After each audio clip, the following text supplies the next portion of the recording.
ಜಗತ್ತಿನ ಕೇವಲ 1% ಜನ ಮಾತ್ರ ಯಾಕೆ ಕೋಟ್ಯಾಧಿಪತಿಗಳಾಗುತ್ತಾರೆ ಗೊತ್ತಾ? ಅವರಿಗೇನು ನಿಮಗಿಂತ ಜಾಸ್ತಿ ತಲೆ ಇರುತ್ತದೆ ಅಥವಾ ಅವರಿಗೇನು 24 ಗಂಟೆಗಿಂತ ಜಾಸ್ತಿ ಸಮಯ ಇರುತ್ತದೆ? ಇಲ್ಲ, ಅವರಿಗೆ ಶಕ್ತಿಯನ್ನು ತಮ್ಮ ಕಡೆ ಸೆಳೆದುಕೊಳ್ಳುವ ರಹಸ್ಯ ಗೊತ್ತಿರುತ್ತದೆ. ಅವರಿಗೆ ಆ ಸೀಕ್ರೆಟ್ ಫ್ರೀಕ್ವೆನ್ಸಿ ಗೊತ್ತಿರುತ್ತದೆ. ತುಲಾ ರಾಶಿಯವರೇ, 2026 ನಿಮ್ಮ ಪಾಲಿಗೆ ಕೇವಲ ಒಂದು ವರ್ಷವಲ್ಲ, ಇದು ಬ್ರಹ್ಮಾಂಡದ ಬಾಗಿಲು ತೆಗೆಯುವ ಸಮಯ. ನೀವು ಇಷ್ಟು ದಿನ ಜ್ಯೋತಿಷ್ಯದಲ್ಲಿ ಕೇಳಿರುವುದು ಬರೀ ಮೇಲ್ನೋಟದ ವಿಷಯಗಳನ್ನು ಮಾತ್ರ. ದೇವಸ್ಥಾನಕ್ಕೆ ಹೋಗಿ ದೀಪ ಹಚ್ಚಿ, ಇದೆಲ್ಲ ಸಾಮಾನ್ಯ. ಆದರೆ ಇವತ್ತು ನಾನು ಹೇಳೋಕ್ಕೆ ಹೊರಟಿರೋ ವಿಷಯ ಇದೆಯಲ್ಲ, ಇದು ಪುರಾತನ ಗ್ರಂಥಗಳಲ್ಲಿ ಮತ್ತು ತಂತ್ರಶಾಸ್ತ್ರದಲ್ಲಿ ಮುಚ್ಚಿಡಲಾದ ಸತ್ಯಗಳು. ಈ ರಹಸ್ಯಗಳು ಎಷ್ಟು ಪವರ್ಫುಲ್ ಅಂದರೆ ಇದನ್ನು ಸರಿಯಾಗಿ ಬಳಸಿದರೆ ಮಣ್ಣು ಕೂಡ ಚಿನ್ನ ಆಗುತ್ತೆ. ದಾರಿದ್ರ್ಯ ಅನ್ನೋದು ನಿಮ್ಮ 7 ಜನ್ಮಕ್ಕೂ ಹತ್ತಿರ ಬರೋದಿಲ್ಲ. ಇವತ್ತಿನ ವಿಡಿಯೋದಲ್ಲಿ 2026ರಲ್ಲಿ ತುಲಾ ರಾಶಿಯವರು ಹಣವನ್ನು ಅಯಸ್ಕಾಂತದಂತೆ ಅಂದರೆ ಮ್ಯಾಗ್ನೆಟ್ ಥರ ಸೆಳೆಯೋಕೆ ಮಾಡಬೇಕಾದ 5 ಅತ್ಯಂತ ರಹಸ್ಯ ಪ್ರಯೋಜನಗಳು ತಿಳಿಸಿಕೊಡುತ್ತೇನೆ. ಇದನ್ನು ಕೇಳುವಾಗ ನಿಮಗೆ ಆಶ್ಚರ್ಯವಾಗಬಹುದು, ಆದರೆ ಇದರ ರಿಸಲ್ಟ್ ನೋಡಿದ ಮೇಲೆ ನೀವೇ ಬೆಚ್ಚಿ ಬೀಳ್ತೀರಾ. ಎದೆ ಗಟ್ಟಿ ಮಾಡಿಕೊಂಡು ಪೂರ್ತಿ ವಿಡಿಯೋ ನೋಡಿ. ಮೊದಲಿಗೆ ಒಂದು ಸತ್ಯವನ್ನು ಅರ್ಥ ಮಾಡಿಕೊಳ್ಳಿ. ತುಲಾ ರಾಶಿಯ ಅಧಿಪತಿ ಶುಕ್ರ ಅಂದರೆ ಲಕ್ಸರಿ. ಶುಕ್ರ ಅಂದರೆ ಹಣ, ಶುಕ್ರ ಅಂದರೆ ಆಕರ್ಷಣೆ. ಆದರೆ ಸಮಸ್ಯೆ ಎಲ್ಲಿದೆ ಗೊತ್ತಾ? ನಿಮ್ಮ ಮತ್ತು ಆ ದುಡ್ಡಿನ ರಾಶಿಯ ಮಧ್ಯೆ ನೆಗೆಟಿವ್ ಎನರ್ಜಿ ಅಥವಾ ಕಣ್ಣಿಗೆ ಕಾಣದ ತಡೆಗೋಡೆ ಇದೆ. ನೀವು ಎಷ್ಟೇ ಕಷ್ಟಪಟ್ಟು ಕೆಲಸ ಮಾಡಿದರೂ ಕೊನೆ ಗಳಿಗೆಯಲ್ಲಿ ಕೈಗೆ ಬಂದ ದುಡ್ಡು ಬಾಯಿಗೆ ಬರೋದಿಲ್ಲ. ಅಂದರೆ ನಿಮ್ಮ ಅದೃಷ್ಟದ ಬಾಗಿಲು ಲಾಕ್ ಆಗಿದೆ ಅಂತ ಅರ್ಥ. ಆ ಲಾಕ್ ಓಪನ್ ಮಾಡೋ ಕೀಲೆಕೈ ಇವತ್ತು ನಿಮ್ಮ ಕೈಗೆ ಸಿಕ್ಕಿದೆ. ಜ್ಯೋತಿಷ್ಯದ ಜೊತೆಗೆ ನಿಮ್ಮ ಸಬ್ ಕಾನ್ಷಿಯಸ್ ಮೈಂಡ್ ಅಂದರೆ ಸೂಕ್ತ ಮನಸ್ಸನ್ನು ಬಳಸಿಕೊಂಡು 2026ರಲ್ಲಿ ಕುಬೇರರಾಗುವುದು ಹೇಗೆ ಅಂತ ನೋಡೋಣ. ಈ 5 ರಹಸ್ಯ ತಂತ್ರಗಳನ್ನು ನೀವು ಶ್ರದ್ಧೆಯಿಂದ ಮಾಡಲೇಬೇಕು. ಮೊದಲನೇ ರಹಸ್ಯ ತಂತ್ರ, ಶುಕ್ರ ಪರ್ವತದ ಸುಗಂಧ ರಹಸ್ಯ. ತುಲಾ ರಾಶಿಯವರೇ, ನಿಮ್ಮ ಅಂಗೈನಲ್ಲಿ ಹೆಬ್ಬೆರಳಿನ ಕೆಳಗಿರುವ ಭಾಗವನ್ನು ಶುಕ್ರ ಪರ್ವತ ಅಂತ ಕರೀತೀವಿ. ಹಣ ಬರೋದು ಇಲ್ಲಿಂದಲೇ. 2026ರಲ್ಲಿ ನೀವು ಮಾಡಬೇಕಾದ ಸೀಕ್ರೆಟ್ ಏನು ಗೊತ್ತಾ? ಮಾರ್ಕೆಟ್ನಲ್ಲಿ ಅತ್ತರ್ ಎನ್ನುವ ಒಳ್ಳೆ ಕ್ವಾಲಿಟಿಯ ಸೆಂಟ್ ಸಿಗುತ್ತದೆ. ಪ್ರತಿದಿನ ಬೆಳಿಗ್ಗೆ ಸ್ನಾನ ಆದ ಮೇಲೆ ಸ್ವಲ್ಪ ಸುಗಂಧವನ್ನು ನಿಮ್ಮ ಬಲಗೈ ಹೆಬ್ಬೆರಳಿನ ಕೆಳಗಿರುವ ಶುಕ್ರ ಪರ್ವತಕ್ಕೆ ಹಚ್ಚಿ, ಅದನ್ನು ಎಡಗೈ ಹೆಬ್ಬೆರಳಿನಿಂದ ಚೆನ್ನಾಗಿ ಉಜ್ಜಿ. ಆ ಸುಗಂಧದ ವಾಸನೆ ಬರ್ತಿದ್ದಂಗೆ ಮನಸ್ಸಲ್ಲಿ ನಾನು ಐಶ್ವರ್ಯವಂತ, ಹಣ ನನ್ನನ್ನು ಹುಡುಕಿಕೊಂಡು ಬರ್ತಿದೆ ಅಂತ ಅಂದುಕೊಳ್ಳಿ. ಶುಕ್ರ ಗ್ರಹಕ್ಕೆ ಸುಗಂಧ ಅಂದರೆ ಪಂಚಪ್ರಾಣ.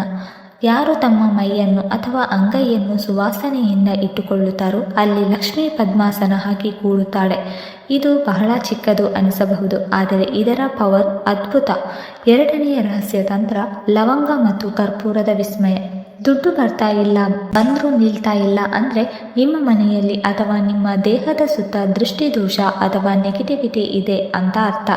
ಇದನ್ನು ತಡೆಯೋಕೆ ಒಂದು ಸಿಂಪಲ್ ತಂತ್ರ ಇದೆ. ಪ್ರತಿ ಶುಕ್ರವಾರ ರಾತ್ರಿ ಮಲಗುವ ಮುನ್ನ 2 ಲವಂಗ ಮತ್ತು 1 ಕರ್ಪೂರವನ್ನು ಸುಡಿ. ಅದು ಉರಿಯುವಾಗ ಬರುವ ಹೊಗೆಯನ್ನು ಇಡೀ ಮನೆಗೆ ತೋರಿಸಿ. ಮುಖ್ಯವಾಗಿ ನೀವು ದುಡ್ಡು ಇಡುವ ಕಪಾಟಿಗೆ ತೋರಿಸಿ. ಲವಂಗಕ್ಕೆ ಕೆಟ್ಟ ಶಕ್ತಿಯನ್ನು ಸುಟ್ಟು ಹಾಕುವ ತಾಕತ್ತಿದೆ. ಇದು ನಿಮ್ಮ ಮನೆಯ ನೆಗೆಟಿವಿಟಿ ಕ್ಲೀನ್ ಮಾಡುತ್ತದೆ. ಯಾವಾಗ ನೆಗೆಟಿವಿಟಿ ಹೋಗುತ್ತದೋ ಪಾಸಿಟಿವ್ ಎನರ್ಜಿ ಅಂದರೆ ದುಡ್ಡು ತಾನಾಗಿ ಹರಿದು ಬರುತ್ತದೆ. ಮೂರನೇ ರಹಸ್ಯ ತಂತ್ರ, ಕಲ್ಲುಪ್ಪಿನ ಮ್ಯಾಜಿಕ್. ಇದು ಯಾರಿಗೂ ಗೊತ್ತಿಲ್ಲದ ರಹಸ್ಯ. ಉಪ್ಪು ಅಂದರೆ ಸಾಕ್ಷಾತ್ ಲಕ್ಷ್ಮಿ. ನಿಮ್ಮ ಬಾತ್ರೂಮ್ ಅಥವಾ ಟಾಯ್ಲೆಟ್ ಅನ್ನುವುದು ರಾಹು ಮತ್ತು ಶನಿಯ ವಾಸ ಮಾಡೋ ಜಾಗ. ಅಲ್ಲಿ ನೆಗೆಟಿವ್ ಎನರ್ಜಿ ಜಾಸ್ತಿ ಇರುತ್ತೆ. ಒಂದು ಗಾಜಿನ ಬಾಟಲ್ ಅಥವಾ ಬಟ್ಟಲಿನಲ್ಲಿ ಕಲ್ಲುಪ್ಪನ್ನು ಹಾಕಿ ಅದನ್ನು ನಿಮ್ಮ ಬಾತ್ರೂಮ್ ಮೂಲೆಯಲ್ಲಿ ಯಾರಿಗೂ ಕಾಣದ ಹಾಗೆ ಇಡಿ. ವಾರಕ್ಕೆ ಒಮ್ಮೆ ಆ ಉಪ್ಪನ್ನು ಸಿಂಕ್ಗೆ ಅಥವಾ ಟಾಯ್ಲೆಟ್ಗೆ ಹಾಕಿ ಫ್ಲಶ್ ಮಾಡಿ, ಮತ್ತೆ ಹೊಸ ಉಪ್ಪನ್ನು ತುಂಬಿಸಿ. ಇದು ನಿಮ್ಮ ಮನೆಯಲ್ಲಿರುವ ವಾಸ್ತುದೋಷವನ್ನು ಮತ್ತು ನಿಮ್ಮನ್ನು ಕಾಡುತ್ತಿರುವ ಆರ್ಥಿಕ ತಡೆಗಳನ್ನು ಹೀರಿಕೊಳ್ಳುತ್ತದೆ. 2026ರಲ್ಲಿ ಇದನ್ನು ತಪ್ಪದೇ ಮಾಡಿ. ಸಾಲದ ಬಾಧೆ ಹೇಗೆ ಕರಗುತ್ತದೆ ಅಂತ ನೀವೇ ನೋಡುತ್ತೀರಾ. ನಾಲ್ಕನೇ ರಹಸ್ಯ ತಂತ್ರ, ಪಲಾವ್ ಎಲೆಯ ಮ್ಯಾನಿಫೆಸ್ಟೇಷನ್. ಇದು ತುಂಬ ಪವರ್ಫುಲ್ ಟೆಕ್ನಿಕ್. ಇದು ಒಣಗಿದ ಪಲಾವ್ ಎಲೆ ಅಥವಾ ಬಿರಿಯಾನಿ ಎಲೆ ತೆಗೆದುಕೊಳ್ಳಿ. ಅದರ ಮೇಲೆ ಕೆಂಪು ಬಣ್ಣದ ಪೆನ್ನಿಂದ ನಿಮಗೆ ಎಷ್ಟು ಹಣ ಬೇಕು ಅಥವಾ ಏನು ಕೆಲಸ ಆಗಬೇಕು ಅನ್ನೋದನ್ನು ಸ್ಪಷ್ಟವಾಗಿ ಬರೆಯಿರಿ. ಉದಾಹರಣೆಗೆ, ನನಗೆ 2026ರಲ್ಲಿ ಸ್ವಂತ ಮನೆ ಸಿಕ್ಕಿದೆ ಅಥವಾ ನನ್ನ ಬ್ಯಾಂಕ್ ಬ್ಯಾಲೆನ್ಸ್ ಬ್ಯಾಲೆನ್ಸ್ 1 ಕೋಟಿ ಆಗಿದೆ ಅಂತ ಈಗಾಗಲೇ ಆಗಿರೋ ಥರ ಬರೆಯಿರಿ. ನಂತರ ಅದನ್ನು ಒಂದು ಸೇಫ್ ಜಾಗದಲ್ಲಿ ಸುಟ್ಟು ಹಾಕಿ. ಈ ಬೂದಿಯನ್ನು ಗಾಳಿಗೆ ತೂರಿ. ಇದು ಬ್ರಹ್ಮಾಂಡಕ್ಕೆ ನೀವು ಕಳುಹಿಸುವ ಡೈರೆಕ್ಟ್ ಮೆಸೇಜ್. ಅಗ್ನಿದೇವ ನಿಮ್ಮ ಕೋರಿಕೆಯನ್ನು ವಿಶ್ವಕ್ಕೆ ತಲುಪಿಸುತ್ತಾನೆ. ಇದನ್ನು ಹುಣ್ಣಿಮೆಯ ದಿನ ಮಾಡಿದರೆ ರಿಸಲ್ಟ್ ಗ್ಯಾರಂಟಿ. 5ನೇ ರಹಸ್ಯ ತಂತ್ರ ಇರುವೆಗಳ ಸೇವೆ. ತುಲಾ ರಾಶಿಯವರಿಗೆ ರಾಹು ಗ್ರಹದ ಕಾಟ ಆಗಾಗ ಇರುತ್ತದೆ. ರಾಹು ಶಾಂತನಾದರೆ ಮಾತ್ರ ದಿಢೀರ್ ಧನಲಾಭ ಆಗೋದು. ಇದಕ್ಕಿರೋ ಒಂದೇ ಒಂದು ರಹಸ್ಯ ದಾರಿ ಅಂದರೆ ಜೀವಿಗಳಿಗೆ ಆಹಾರ, ಸಕ್ಕರೆ ಬೆರೆಸಿದ ಹಿಟ್ಟನ್ನು ಅಥವಾ ರವೆಯನ್ನು ಇರುವೆಗಳಿಗೆ ಹಾಕಿ ಅಥವಾ ಪಕ್ಷಿಗಳಿಗೆ ನೀರು ಮತ್ತು ಕಾಳುಗಳನ್ನು ಇಡಿ. ಮೂಕ ಪ್ರಾಣಿಗಳ ಹೊಟ್ಟೆ ತುಂಬಿಸಿದರೆ ನಿಮ್ಮ ಖಜಾನೆ ತುಂಬುತ್ತೆ. ಇದು ಕರ್ಮದ ನಿಯಮ. ನೀವು ಪ್ರಕೃತಿಗೆ 1 ರೂಪಾಯಿ ಬೆಲೆಯ ಆಹಾರ ಕೊಟ್ಟರೆ ಪ್ರಕೃತಿ ನಿಮಗೆ 1000 ರೂಪಾಯಿ ಬೆಲೆಯ ಲಾಭ ಕೊಡುತ್ತದೆ. 2026ರಲ್ಲಿ ಇದನ್ನು ನಿಮ್ಮ ದಿನಚರಿ ಮಾಡಿಕೊಳ್ಳಿ. ಸ್ನೇಹಿತರೆ, ನಾನು ಹೇಳಿದ ಈ 5 ರಹಸ್ಯ ತಂತ್ರಗಳು ನಿಮಗೆ ಕೇಳೋಕೆ ವಿಚಿತ್ರ ಅನಿಸಬಹುದು. ಆದರೆ ನೆನಪಿಡಿ, ಸಾಮಾನ್ಯ ದಾರಿಯಲ್ಲಿ ಹೋದರೆ ಸಾಮಾನ್ಯ ರಿಸಲ್ಟ್ ಸಿಗುತ್ತೆ. ಅಸಾಮಾನ್ಯವಾದುದನ್ನು ಸಾಧಿಸಬೇಕು ಅಂದರೆ ಅಸಾಮಾನ್ಯವಾದ ದಾರಿ ಹಿಡಿಯಬೇಕು.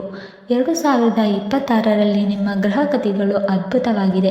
ಅದಕ್ಕೆ ಈ ತಂತ್ರಗಳ ಬಲ ಸೇರಿದರೆ ನಿಮ್ಮ ಏಳಿಗೆಯನ್ನು ಆ ಬ್ರಹ್ಮ ಬಂದು ತಡೆದರೂ ನಿಲ್ಲಲ್ಲ. ನಿಮ್ಮ ಮೇಲೆ ನಂಬಿಕೆ ಇಡಿ. ಈ ಪ್ರಯೋಗಗಳನ್ನು ಇಂದೇ ಶುರು ಮಾಡಿ.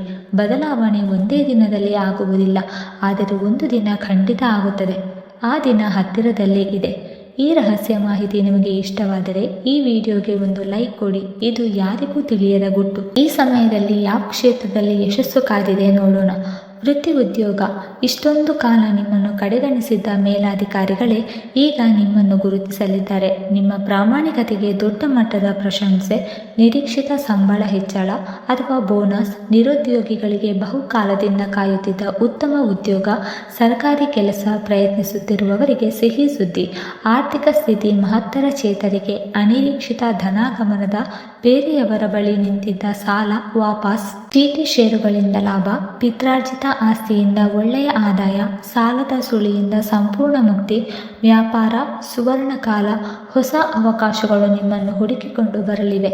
ಈಗಲೇ ಪ್ಲಾನ್ ರೆಡಿ ಮಾಡಿ ಅಖಾಡಕ್ಕಿಳಿಯಿರಿ. ಪಾಲುದಾರಿಕೆ ವ್ಯಾಪಾರದಲ್ಲಿ ದೊಡ್ಡ ಲಾಭ, ವಿಸ್ತರಣೆಗೆ ಅತ್ಯುತ್ತಮ ಸಮಯ. ಪ್ರೇಮ ದಾಂಪತ್ಯ, ಗಂಡ ಹೆಂಡತಿಯರ ಮಧ್ಯೆ ಇದ್ದ ಮನಸ್ತಾಪ ದೂರವಾಗಿ ಪ್ರೀತಿ ವಿಶ್ವಾಸ ಮರಳಿ ಬರಲಿದೆ. ಅವಿವಾಹಿತರಿಗೆ ಅತ್ಯುತ್ತಮ ಸಂಬಂಧ. ನೀವು ಇಷ್ಟಪಡುವ ವ್ಯಕ್ತಿ ಅಥವಾ ಉತ್ತಮ ಕುಟುಂಬದಿಂದ ಆದರೆ ಮದುವೆಗೆ ಮೊದಲು ವ್ಯಕ್ತಿಯ ಹಿನ್ನೆಲೆ ಚೆನ್ನಾಗಿ ಪರಿಶೀಲಿಸಿ. ಸ್ತ್ರೀ ಸಂತಾನ, ವಿದ್ಯಾಭ್ಯಾಸ, ಮಕ್ಕಳ ವಿದ್ಯಾಭ್ಯಾಸದ ಚಿಂತೆ ದೂರ, ಉತ್ತಮ ಅಂಕಗಳು. ಸಂತಾನ ಭಾಗ್ಯಕ್ಕಾಗಿ ಕಾಯುತ್ತಿರುವವರಿಗೆ ಸಿಹಿ ಸುದ್ದಿ.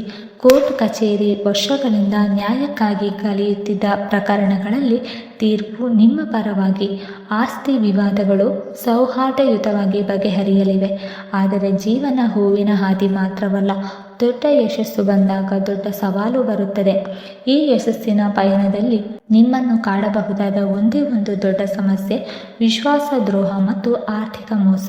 ನಿಮ್ಮ ಯಶಸ್ಸನ್ನು ಹಣವನ್ನು ಸಹಿಸದೆ ಆಪ್ತರೇ ಆಗಿರಬಹುದು, ಸ್ನೇಹಿತರೇ ಆಗಿರಬಹುದು, ಸಂಬಂಧಿಕರೇ ಆಗಿರಬಹುದು. ಅವರು ಸಹಾಯ ಕೇಳುವ ನೆಪದಲ್ಲಿ ಅಥವಾ ಹೊಸ ವ್ಯಾಪಾರದ ಆಮಿಷ ಒಡ್ಡಿ ನಿಮ್ಮಿಂದ ಹಣ ಲಪಟಾಯಿಸಲು ಯತ್ನಿಸಬಹುದು. ಭಾವನಾತ್ಮಕವಾಗಿ ದುರ್ಬಲಗೊಳಿಸಿ ನಿಮ್ಮ ಸಹಾನುಭೂತಿಯನ್ನು ದುರುಪಯೋಗಪಡಿಸಿಕೊಂಡು ಮೋಸ ಮಾಡಬಹುದು. ಕುರುಡಾಗಿ ನಂಬಿಕೆ, ದಾಖಲೆಗಳಿಲ್ಲದೆ ಹಣ ಕೊಟ್ಟರೆ ಒಂದೇ ತಪ್ಪಿಂದ ಎಲ್ಲವನ್ನೂ ಕಳೆದುಕೊಳ್ಳುವ ಅಪಾಯವಿದೆ. ಆದ್ದರಿಂದ ದಯವಿಟ್ಟು ಎಚ್ಚರವಾಗಿರಿ. ಮೈಯೆಲ್ಲ ಕಣ್ಣಾಗಿಸಿಕೊಳ್ಳಿ.